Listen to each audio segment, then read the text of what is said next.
नाज़ drama serial चाल के next आने वाली एपिसोड में आप देखेंगे कि सिकंदर जब बुलाएगा साहिल को अपने ऑफिस, तो इस पर साहिल कहेगा कि बहुत शुक्रिया आपका सिकंदर साहब, जो आपने मेरी रिक्वेस्ट कबूल कर ली और मुझे यहाँ ऑफिस बुला लिया। इस पर सिकंदर कहेगा कि नहीं, तुम्हारी रिक्वेस्ट पे नहीं, बल्कि मुझे तुम्हें यहाँ पर बुलाना ही था। इस पर कहेगा साहिल कि मेरी बात पे यकीन कीजिए, मैंने ऐसा वैसा कुछ भी नहीं किया जिस तरह रबाब मैडम ने आपको बताया है। आप तो जानते हैं आखिर मैंने आपके साथ इतना अर्सा काम किया है, क्या कभी आपको लगा कि मैं इस तरह का लड़का हूँ। इस पर कहेगा सिकंदर के मुझे लगता है कि शायद रबाब को वाकई ही कोई गलतफहमी हो गई, लेकिन अब तुम इस ऑफिस में काम नहीं कर सकते। इस पर कहेगा साहिल कि अभी तो आपने कहा कि मैं आपको इस तरह का लड़का नहीं लगता, और ये भी आपने कहा कि शायद गलतफहमी हो गई, लेकिन फिर आप मुझे ऑफिस से क्यों निकाल रहे हैं। इस पर कहेगा सिकंदर क्योंकि मैंने तुम्हारे लिए एक और बहुत अच्छी जॉब ढूंढी है, मुझे लगता है कि अब तुम्हें वहां जाकर काम करना चाहिए। इस पर कहेगा साहिल कि लेकिन मैं आपकी नजरों से इस तरह बेतबार होकर नहीं जा सकता, मैं आपको कुछ बताना चाहता हूँ। इस पर सिकंदर कहेगा कि आखिर क्या बताना चाहते हो।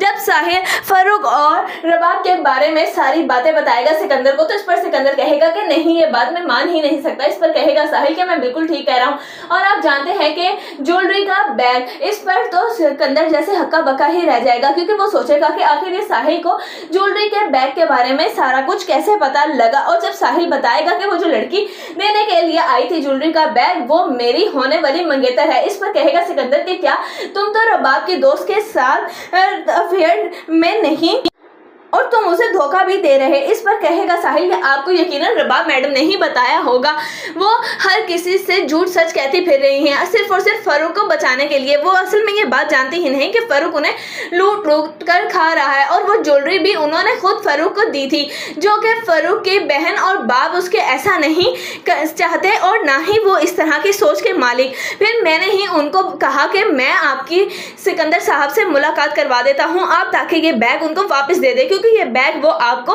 वापस पहुंचाना चाहते थे।